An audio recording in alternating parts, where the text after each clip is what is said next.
The Town play their first away game under Matt Bloomfield on Tuesday night when we make the relatively short trip to Oxford United.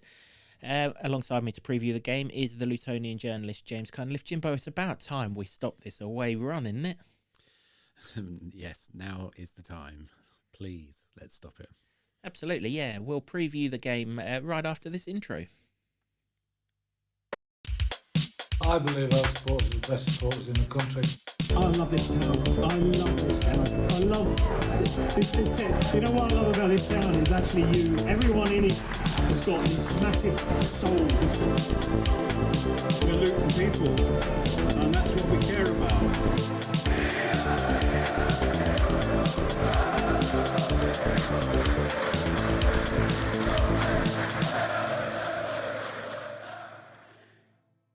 Hello again, everyone. Welcome along to another episode of the Luton Town Supporters Trust podcast, the award-winning, longest-running Luton Town podcast, having scooped bronze in the Best Football League podcast category in the Football Content Awards. This season, the show is in association with Solid, providing opportunities, provisions and assistance so our academy can fulfil their potential. As I mentioned before the intro, we are previewing Oxford United versus Luton Town Tuesday, 7:45pm. Sky Sports Plus, if you've not got a ticket to the away end. At the time of recording, tickets are still available. Let's get that away end packed and let's get it bouncing. For Matt Bloomfield's first away game in charge, as I said before the intro, I've got Jimbo alongside me as always. Are you going into an away game optimistic, or are you still fearing the worst after those 10 sort of nasty defeats on the trot? 11 if you want to include Notts Forest. Yeah, I mean, the scars run deep, I think, on this one. Until it's over, you're always going to have that feeling that away days have been very painful this season. What we saw against Preston was positive stuff. So if they can transfer that into an away game setting, then why not? But equally, Oxford are doing pretty well at the moment under Rowett. Their home form's not bad. So every away game's going to be a tricky test at the moment. But like you've been teasing for weeks and weeks and weeks, it's got to end somewhere. So why not now? If the new manager bounce is a thing, then you've got to get something. And something could be a draw. Something could be a 0-0, nothing, stalemate, tedious game. Something is not getting beaten. Do you know what? I genuinely don't think I'd know what to do with myself if we come out of the Kassam Stadium on Tuesday and we've not lost. It's been so long since I've come away from an opposition ground, not having the disappointment and deflation of a defeat. I think I'll have forgotten what to do. Thankfully, it's a short journey home and I'll be in bed not too long after. But it'll be a weird feeling, wouldn't it? It's been so long. Yeah, that is the thing. It's about changing that losing habit, and it's easier said than done. But you got to do it. You got to start somewhere. The games are running out. You can't go on with this losing feeling on the road. And if you're going to be clutching at straws for some things, sure. But if Wycombe's rival with Oxford is anything to write home about, then Mr. Bloomfield is Mr. Wycombe, or was Mr. Wycombe. Hopefully he can start being Mr. Luton now. So there's that. We'll see. Formation change, that worked well. See if that can continue to do well. The defensive solidity, hopefully it's not a flash in the pan. What we do need to see is goals. Or do we? Do we? Because I could sit here and tell you, or snap your hand off for a stalemate. Considering it's only an hour and a half away, I'll be happy with a stalemate as well. Some of these journeys are bloody long to go and watch a 0-0 draw. Not that I would turn it down right now. I wouldn't. Just anything that turns this ship around. I mean, the away form has gone down quicker than the Titanic, hasn't it? And, we need to get it afloat again. That's for sure. Usually when we do these previews, we look at the opposition in some detail. And if we were looking at the opposition under the same manager as the first game, we'd be expecting a really fluent side who were good on the ball, who attacked with pace and purpose, very much how we want Luton to end up. under Matt Bloomfield. But for some reason, he got sacked. Obviously, he got sacked because their results weren't good enough. I'm led to believe that they had a horrendous run of injuries during that time. Sounds familiar, that does, actually, lads, to be fair. Horrendous run of injuries that's cost him his job. But Gary Rowett's gone in there. We've spoken a few times when we were looking at new managers about championship survival specialists. Well, he will tick that box. We've also spoken about new manager bounces. 4 wins and 2 draws in the league under Rowett in 6 games. So they're unbeaten under him. Yes, they lost against Exeter in the Cup. Not had a chance to check their team sheet out that day, but I suspect that given that they're in a championship relegation battle, they rotated a few players for a game that's probably of lesser significance than the league games. Hope that's not the case. Hope Exeter beat their first team, but evidence suggests that's not the case. Just beat Blackburn at the weekend. We know how tough that is from when we went to Blackburn and never landed a blow on them. So you kind of get the feeling that we're coming up against a more solid Oxford side. Maybe not with quite as much flair as the one that we saw at Kenilworth Road, because Rowett's sides don't tend to be laced with flair. They're more hard-working, organised, the sorts of things that keep you in divisions. But we probably do need to be careful that they might have that flair, because we saw it at Kenilworth Road. We did, and I was quite impressed with them. But then, now we've had this change, you're starting to think, well, was it because the formation clearly wasn't working, hadn't worked for a long time? The players that had available, the lack of bodies in midfield, all of that kind of hinted at change on Saturday against Preston. So if you can do that and deny the space that they were enjoying so freely at Kenilworth Road, then maybe it's a different game. The differences here and the sort of nuances are they're new to see, and it's hard. It's very hard to predict what's going to happen. For instance, I'm sat in a press room before a game, and journalists who don't usually follow that team like to ask you, what's the formation going to be? And that happened again on Saturday, and I went, I've literally no idea. I've never seen a Matt Bloomfield team yet. I hope it's 4 at the back, and I say, I hope it's this. But until we see a run of games and a run of performances that suggest what we saw on Saturday is not an unusual occurrence, we hope it's not. We hope that's the starting point and it can get better. Then it's very difficult, particularly when you come up against an Oxford side as well. That they were one of the better sides that have come to Kenilworth Road this season.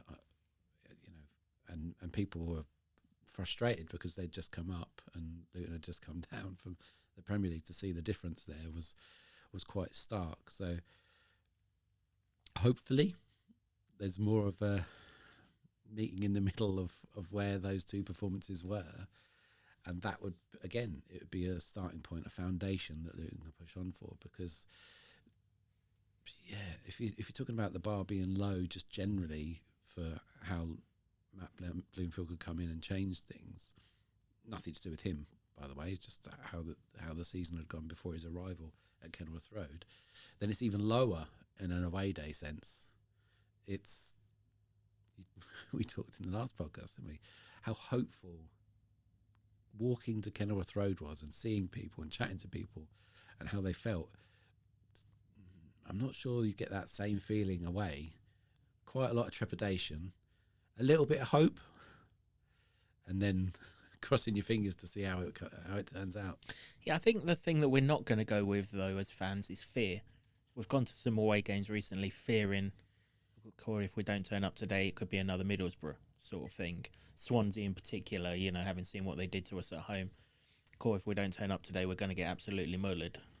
Thankfully that wasn't the case. But I don't think we're going there with fear. I think we're going there with intrigue to see, how we build on Saturday, how we build on the formation, how the formation looks in an away game. Okay, I know we used it at QPR, but not under Matt Bloomfield, still disorganised a little bit under Rob. But yeah, the opponents need respecting, don't they? They didn't have Cameron Brannigan when they came here. He was injured. He's back now. He's supposedly their best player. That's not ideal. The one thing we could do, and I think we will do with this formation, we need to keep better tabs on Ruben Rodriguez, because he ran the show after we went 2-0 up at our place. And, we know all about him. Hopefully this time we've got enough people in the middle of the park to snuff out that particular threat, because without him, they might not have got back into the game at our place. Yeah, and the performance of Marvellous Nakampa at Preston suggests that we've got that shield in front of the back four. Back four? I'm saying back four, can you believe it? And hopefully that continues, which was always there anyway. That could have been employed, whether it was he was still coming back from the injury. It seemed to suggest that he got past that point maybe a month or so ago, but still not quite being utilised. His performance against Preston suggested Marv of old, when a lot of people have been questioning whether his knee injury had been sort of like the death of his peak, really. Again, it's just one game. It's a new manager. It's this fresh impetus. We'll see how that pans out over a larger sample size of games. But yeah, I like how that looked, and that would suggest to me that they're not going to have the spaces, or if they do, there's going to be more people there intent on closing down and denying them much time with the ball, which they'd far too much of, which is why they got back into the game and probably should have won at Kenilworth Road, let's be honest. We scraped a draw there. So yeah, there's lots in the performance on Saturday that we saw that if you can transfer it, it's just the if is the doing a lot of heavy lifting in that sentence, isn't it? Yeah, indeed, yeah. Yeah, we did scrape a draw. I mean, obviously, Mengi nearly scored in injury time after the sending off, didn't he? But yeah, you're right. It's an interesting one. Will we be better in this formation initially away from home? I'm kind of thinking we have more of an attacking outlook in Isaiah Jones in particular. I'm thinking if teams are higher up the pitch, and maybe Oxford won't be, but certainly away games to come, Sheffield Wednesday and Sunderland in particular, they're going to be quite high up the pitch. I just wonder if just having that natural counter-attacking threat, which we haven't had for a long time, probably, well, certainly not since Ross Barkley left, when he could carry us up the pitch, maybe that would help us away from home, because we've referenced it before away games, after away games recently. Luton didn't have an attacking plan away from home. It had got to that stage where it was like, what the hell are we doing? We're just losing. That's basically all we're doing. Now, at least, you can kind of see that even if we drop a little deeper, which, you would expect a team that's trying not to lose away from home to do, again, another frustration with this run of 10 games, that we've not done that so far. You'd expect us to do that. But Jones can stretch the field for us, can't he? Stretch the pitch. We've actually got that outlet to use, which we've not had. That might help. Certainly, it'll help us repel opposition attacks. Even if it's just get the ball and whack it up to him. It's not going to keep on coming back in much of the way we didn't have that. I called for it at Swansea in particular, didn't I? When we were, holding on for dear life. I just wonder if right now, just in this formation and the fact that we've signed Isaiah Jones, we're just going to be better prepared to deal with what an away game brings. I would hope so. And if we've only got the Preston game to go by, but, assuming that that's not a fluke, that the defence was so much more solid than we've seen in, this season, really. If that's the starting point for their future output under Matt Bloomfield, then that would suggest that you can then, yes, soak up some pressure. And there was no outball before that. But yes, what Isaiah Jones was showing, particularly in the first half against Preston, was that he can be that. And the long balls, when they were played, which wasn't as often, were more purposeful, were more accurate, weren't so hit and hope, which was good. And they were from midfielders, weren't they? Well, it was even from Kaminski. Remember, there's a great throw out from Kaminski that got us on a counter against Preston. Hadn't seen that for a long time. So there is that option. And Luton had been a really fantastic counter-attack inside. Nathan, who was quite good at that, when Edwards came. And My we're playing favourite that Premier way. League goal. Yeah, in the Premier League. So soaking up some pressure there. So, yeah, that would suggest to me, just on what we've seen, would suggest to me that is an option. And we'll see. We'll wait to see whether Doughty or Chong will be back as well to help on the other side. And again, that would strengthen that argument some more. I'd be more comfortable. I'm a little bit more comfortable after the Preston game, but still there's the trepidation and the concern that maybe it's a one-off. Yeah, I mean, yeah, exactly that. Saturday was good. Now we sort of double down on it really here, don't we? If we can produce that again with a little bit more on top, you're always wanting slight improvement. There are only going to be slight improvements just purely because there isn't time to work on anything to get major improvements. As I say, we've got that coming up in a couple of weeks. After the Millwall game, there's only one game between that and Sunderland game. That's a big period of time for us to do some serious work, but we're not in that spot now. I guess the good thing is Bloomfield will know all about Oxford. I mean, even as a Wycombe manager, you're going to keep an eye on your local rivals, aren't you? It's kind of a natural thing to do. And Oxford were in his division last season, and I can't believe they've changed too much over the course of 1.5 transfer windows. So he'll know roughly what he's coming up against here. It's not like alien territory to him. If he was going up against Leeds, for example, that's a different kettle of fish, isn't it? I would imagine they're a tactical sort of thing in themselves because of the fluidity that they play with. So there's that positive to go with. So at least from that point of view, it's a comfortable fixture for Bloomfield. It's still a tough fixture because, as we just highlighted, their form's really, really good. They're the 7th best home side in the league, Jimbo, and they're only just above us in the table, which both shows just how bad their away record is and just how strong their home record is. Only 6 teams have got more points than them at home this season. This is a winnable away game. Is one of them? But it's a tough one. Is one of them us? One of those above them. I'm not sure actually. Because our home form's pretty good. Yeah, No, I don't think it is. We've only won high. 6 home games, haven't we? So yes, jumping the gun there, but they are. And I can tell you our away record's worse than theirs. I can tell you our away record's worse than everybody's. Thank God for Plymouth. Yeah, I mean there are those sort of tactical things, historical things that you can look at.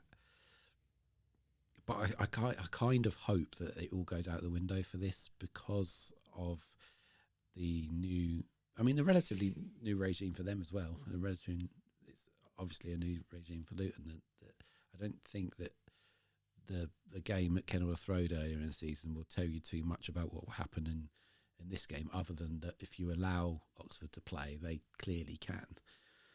It's about showing whether Luton can show them something different because, albeit when in front in that game, they battered us for a good period of that game and it was quite concerning. So none of that, please. A lot more of the keeping them at arm's length approach that we showed on Saturday would be very welcome because you do that, you at least put yourself in the hat for a point, don't you? We'll have a lot more of the goalkeeper having a mare for a long ball that comes somewhere near him that he doesn't fancy getting, that Jacob Brown can get on the end of and give to Tom Krause again, though. Yeah, any of that, yeah. Any goals at all, to be honest. Look, they've dried up, haven't they? 2 in 6, I think it is, and one of them was the gift of all gifts from Swansea. So there's obviously where some of the work will have to be. Whether there's time to do that, like you say, I doubt it. We saw what he's done in 3 days when he's come into the club, which is to tighten up the defence. Who knows what you can do in 3 days there when you're looking at an attacking sense. I suspect he's still going to be working on defence, though, rather than attack. I know the defence was good, but, I don't think he thinks we'd have finished article defensively just on that evidence. I think he'll still be working on that, particularly away from home.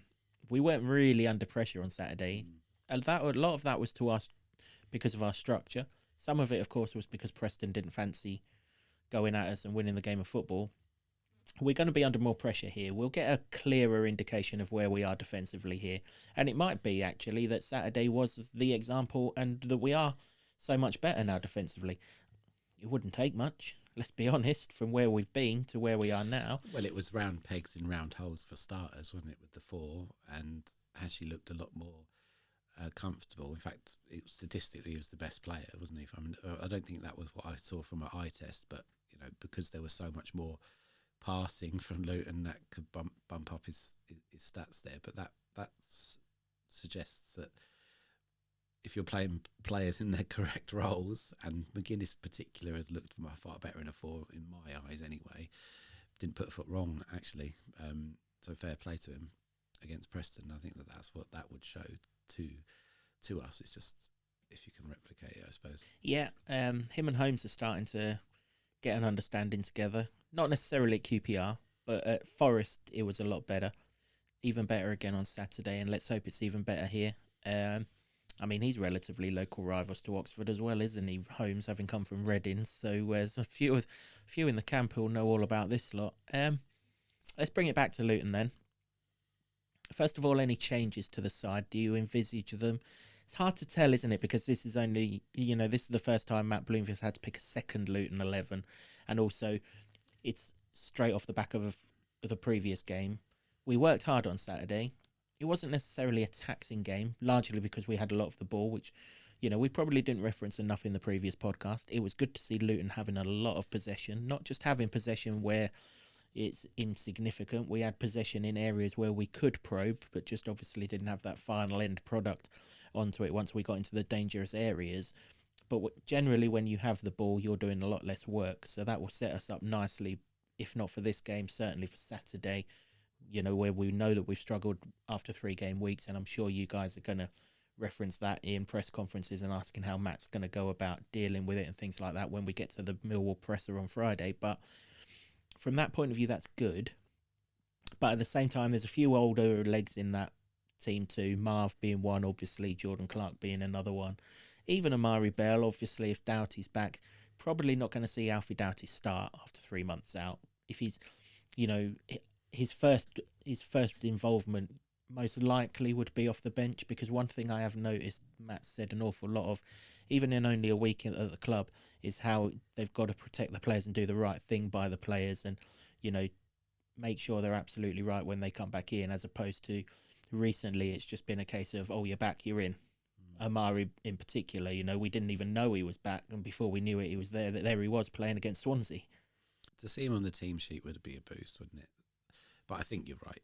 You probably wouldn't throw him in straight off the bat. We don't get reserve games or anything these days anymore, or anything like that to bed players back in after injuries. Although the science of recovery is so much more advanced than it was back in the old days. But it would be a boost to see him back on the team sheet. You mentioned Zach Nelson in the last podcast, and I'm glad you did. Not just because you made clear that I've seen him as a number 10 for a while. Don't know what these managers see. It's bloody obvious, these things. Could we see him there though? Yeah, I'd like to see that as an option. If we're going to nail down his ideal place, then you wouldn't really want to be trying it out too much in a relegation dogfight, but needs must. I'd see him as one player that can operate in that area and give Luton something. He was so positive, wasn't he, against QPR? One of the really highlights there, in a not very enjoyable evening overall. Although there was, again, green shoots of recovery from what we saw, but I was talking more about the result. Yeah, I think that he likes what he sees there, Bloomfield, and that's a good thing. We now need him to become that mainstay player, don't we? He's there on the cusp. We can see it, and everybody would love it to happen. And just got to sort of grab that spot. He's got to be given the chance first, anyway. So I'd love to see him there. I think if I was going to suggest any changes, it would be maybe him. Kraus got through a hell of a lot of running. That's not the same position, obviously, but if you're going to swap out Kraus or Clark from the Preston game, Clark had a lot more impact with the ball, whereas Kraus did really well sniping around as he does in the press, particularly in the first half. But if you're talking about counter-attacking football and needing to be useful and clinical when you have got the ball, then that would suggest to me that might be a better option. The other one for me would be, just because of the legs aspect of playing one up front, would be swap out Morris for Adebayo. Yeah, I'm really interested to go to Oxford on Tuesday, because I'm interested to see how this formation is going to look away from home. Is it going to be counter-attacking? It has the potential to be now. Is it going to be a 4-3-3, or are we going to go to something a little bit more defensive of maybe a 4-2-3-1 or 4-5-1 or something along those lines? If it is a 4-2-3-1, that brings Zach at 10 perfectly into play. If you think how Lamine Fana played that role at QPR, this is no disrespect to Fana, because I'm still trying to work out, I'm still working out his strengths and what he is as a footballer, because I've seen him literally for 135 minutes, and that's my lot. I don't tend to go on these YouTube clips because there's some good stuff what we saw, isn't there? There's some absolutely brilliant. But we were led to believe he's a defensive midfielder, and he wasn't played there. So that's it. But the two chances that he had at QPR, if they'd fell to the feet of Zach Nelson, I just wonder if he's got a little bit more composure at this stage of his career in England, that he would have at least hit the target with them, particularly bearing in mind that he'd already scored a goal on that ground earlier this season too. And that was Fana playing as the 10. So I wonder if we have Nelson there, he's got a shot on him. Not every Luton player has got a shot on them from distance. Krause again passed up a perfectly reasonable opportunity to have a shot on Saturday. Again, it's more than likely through lack of confidence, because I think Bloomfield has suggested that he wants to see his players shoot more and, buy tickets to try and win raffles and things like that. But I would like to see that, and I kind of would be okay if we're more of a 4-2-3-1 on Tuesday night, because, two shields for the defence, it's still a work in progress. And if we were to do that, we could bring Liam Walsh back. Yeah. And it would be interesting if we do bring Liam Walsh back, because he's only got 36 seconds, in which case to have improved on his last effort against this lot. If he can get to 37 seconds, then happy days. He's got a lot of atoning to do. And I'd much rather see him from the start, because if he comes off the bench, I'm like counting the seconds here until I get to 37. Yeah, I thought, obviously while he's figuring it out, Bloomfield probably was a little bit harsh on Walsh. I think his last two performances have really showed what we thought, in the ballpark area, what we thought we were getting, rather than what we saw against Oxford. Absolutely. They were in the deeper midfield roles, weren't they? In the double pivot. We didn't play that on Saturday, so I wonder if that was the two were in front of the one, weren't they? Whereas in the QPR game, the two were behind the one. So I wonder if that's where Walsh's position is when we do have the double pivot. He's the second pivot. Yes, I think so. And I did see some people sort of concerned that it wasn't great tackling or trying to win the ball back or out of possession. And I'm not sure that that's what he's there for in that. Strictly speaking, if he's going to play that, I mean, the pivot sort of is moving away from this language of defensive midfielder, isn't it? But you've got Marv to do that. He would be in there to help out, but his main role would be for Marv to give him the ball and then him to use his passing range to try and get Luton up the pitch. So I think there's a bit more nuance in that double pivot situation. We kind of don't know, do we? Because it was teased a lot in the Premier League, Marv and Lokonga, and they were always injured. So we never got to see it. We never got to see the Barclay add-ins, see what that was. I mean, it's a long way away, but this could be an opportunity to see what the Championship version of it looks like. Yeah, exactly, yeah. That's why I'm kind of interested to see how the formation looks away from home. I do think there will be differences. I don't think we're going to be a team under Bloomfield who plays the same at home as it plays away. Why would you be? You're naturally intent to be more attacking at home than you are away. That's not to say that he won't want to score goals away from home, but you just have to do it in a different way. And that's one of the things that was infuriating people with Rob, that he was just doing it the same way all the time. And, nothing would change. The amount of goals that we conceded didn't change anything. The lack of goals that we scored didn't change anything. I kind of get the impression under Bloomfield that within his what does he call them now? The principles of what he wants from his team, of the hard work, of the the way he wants his team to look. I get the impression that he's going to be more flexible tactically, game on game, home or away, and things like that. And we are going to see different things. So I wouldn't be at all surprised if we do see a clear evidence of a 4-2-3-1 that can drop into a 4-5-1, and that at the same time could still go into a 4-1-4-1 with Walsh pushing up alongside sort of Nelson in behind a striker at times, depending on who the opposition is and where we are in the game, if we're behind or if we're in front, obviously. So yeah, I'm interested with that. Of course, the thing then would be, can the wide players go again? I think Isaiah Jones can, because you've referenced it a few times. He hasn't played much football recently. You'd like to think he's still got. Jacob Brown, he hasn't played much football either, but that's because he's been injured. So you just wonder if he can do not 90 minutes, because they only did about 75, didn't they, the other day? But if he can't, who would play on the left if it's not Zach? If we want Zach in at the 10 role, the left-hand side would be... Well, I suppose you could have Moses there. He can play on both sides. I think you'd have a preferred side, obviously, and it wouldn't be that one. But he could do, if he's not going to be asked to be wing back in that scenario, would he? Which is totally Moses being wasted in that sense. So yeah, it'd be an interesting one. I think the flexibility is the word you used about a minute ago, which I think is massively key. I know it was high on the list of their choice of candidates when they were looking for the new guy, because, well, what we've seen so far, there wasn't that flexibility. No. And that's the frustrating thing, because there was in the Premier League, and there was still injury problems then. So I don't know why the rigid, I don't want to say stubborn, but that's the word people have used, and the stubbornness. Well, that's how it came across, isn't it? Yeah.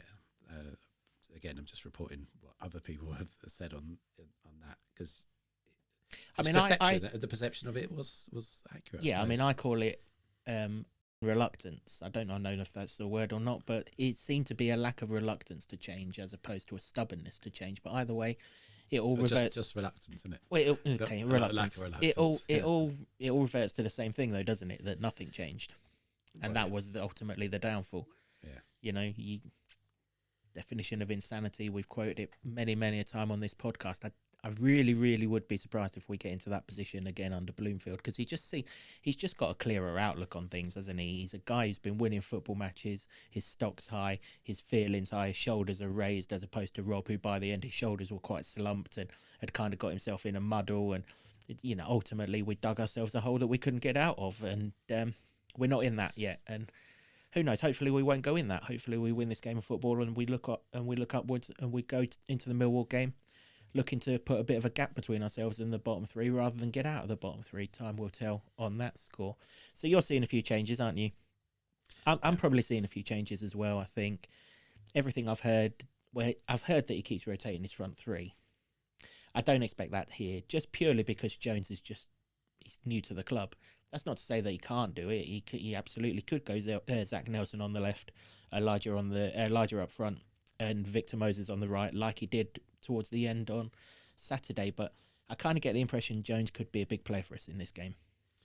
I think so, just from the pace element of it. If you're going to try and keep it tight, then the counter-attacking side would lend itself to Jones. And I just want to see more of him, because just to see a player with the refreshing idea just to run at players, it was glorious. It didn't always come off. You are such a sucker for a winger who goes at a defender, aren't you? Hey, sue me. I just want to see it. It's that stuff that you get into football for. Surely it's the stuff, the players that can get your bums off seats. Yeah, exactly. Like you took exactly the word out that. of my mouth. I mean, nobody wants to go and watch Preston if the evidence of Saturday is what Preston are like. You're surely not getting excited about that. You need someone, a little spark to get you excited, and I think he can beat that. And it would be a few. I'll give him a month. He might need a month to sort of fully get up to speed. But if that's Jones half up to speed or 3/4 up to speed, then we all thought it was a great buy when he came over. So yeah, it's just keep playing him. Let him let us and let him see what he can do. And that word you use there, that spark, that's what we haven't had, and that's why people were getting bored and the football was boring and people were questioning whether they wanted to go and watch it in this cold weather. Now, I don't think people will even care that it's going to be cold on Tuesday night because they want to watch this team and see how it's grown from the Preston game and whether this is the one that can finally end the hoodoo. Let's try and get it packed out. Let's make that away end really, really noisy. Let's get right behind him and get ourselves closer to getting out of this mess that we're in.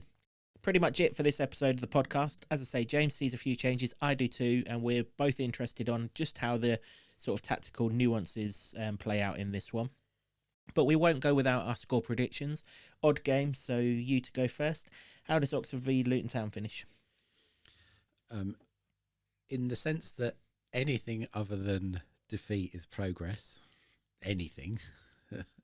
So there's a lot of room for progress. I am going to go for another 0-0. Back-to-back 0-0s when the last home 0-0 was back in May 2023 would be quite something. But I feel like if we get a back-to-back 0-0, if there were room in the studio to run around the table, I would. Just that's where we are at the moment. But I don't know why I've got a massive smile on my face for that, but back-to-back 0-0s kind of excites me at the moment. He's a very, very simple guy, this guy. Very, very simple guy. I don't see an awful lot of goals, I've got to be honest. I don't. I do like going to Oxford. I don't know what it is. It's going to be bloody cold with that fence on the right-hand side of us. I hope the wind comes in from the other direction. Last time we were there was good. Dan Potts' winner in about the 125th minute or something stupid like that. Yeah, what a day that was really, really nice. Take that again. Oh, yes. Yeah. Obviously not from Dan Potts, but we'll take it again. That was 2-1, wasn't it? Don't think we're going to get a 2-1. Let's go back-to-back clean sheets, Luton. Let's go 1-0 Luton. It's been a famous Luton away scoreline ever since we popped into this division. Let's get off the mark and end this bloody hoodoo with a traditional Luton Town 1-0 away win. It's after all, it's the scoreline that represents our only away win so far anyway. So we might, and that was against Rowett's former club, still with a lot of his imprints on it. So yeah, let's go for it again against his current one. Well, I'd be delighted with either of those, to be honest. If it does somehow we'll get a 1-0 out of that, I think the whole complexion of how we talk about the next few games really, really, really does change. In a lot of ways, Luton winning 1-0 on Tuesday is the best result we can have. Second clean sheet for the defence. End this silly hoodoo away from home. Can prove that we can... I mean, generally you grind out 1-0 wins. You don't flow in a 1-0 win, do you? Unless you've missed chance after chance after chance, which I don't see happening. So from a lot of ways, winning 1-0, maybe with our backs against the wall for 15 or 20 minutes at the end or something like that, like 1-0 wins were when we were producing them regularly back in the day. From a belief point of view, that would give us so much to take forward. It would. Here's something then. I mean, this doesn't count on the score prediction stakes, but you like to get detailed in your predictions and betting. Mainly, I'm talking about NFL. He was showing me NFL before we started recording. He like a bit of that. He had a very detailed bet on, I don't know, something to do with their egg chasing. He was explaining it to me. But if you're going to have 1-0, like say if I could give you 1-0, what's the best way to get that 1-0? In terms of when it's scored? When it's scored, how it's scored. I mean, the best way to get it is late on, isn't it? Like Dan Potts' winner there last time, because there's no time for them to get the goal back. Some 25-yard rocket from somewhere along the lines as well, isn't it? That's what I was thinking. Yeah, somebody just to absolutely belt it in the top corner from somewhere. Ball comes out to Liam Walsh or something, and we know he's got a shot on him from distance, and he finally connects with it. 88th minute, something like that. You've only got 5 minutes to hold on or something like that. That's what I'd want. Yeah, an absolute thunder bastard of a goal. Yeah, in that goal where the fence is behind it as well, because if he misses it, we'll waste 10 minutes while they go and get the ball back. Yeah, I'd have that. I'd have it over, a team goal would be great, but I'd have that over anything. In off the crossbar with a nice ping. Your Boa style. Yeah. We're always better off the crossbar, aren't they? Yes. Only problem is when we hit the sort of thing, it comes out about 20 yards rather than goes in again. But yeah, that'd be great, wouldn't it? As I say, the belief it would give everyone, fans that we can go and win games 1-0, players that we can win games 1-0. Because there are going to be times this season where we have a 1-0 lead. So if they can go and get that 1-0 win, and then the next time it happens against a, without disrespecting Oxford, a stronger side than Oxford, because we've got it to fall back on, we can do it again. Because largely the 1-0 wins we've had this season, we've been holding on for dear life, haven't we? Hull being the obvious example of it. I mean, even Millwall, Kaminsky had to make 2 blinding saves towards the end.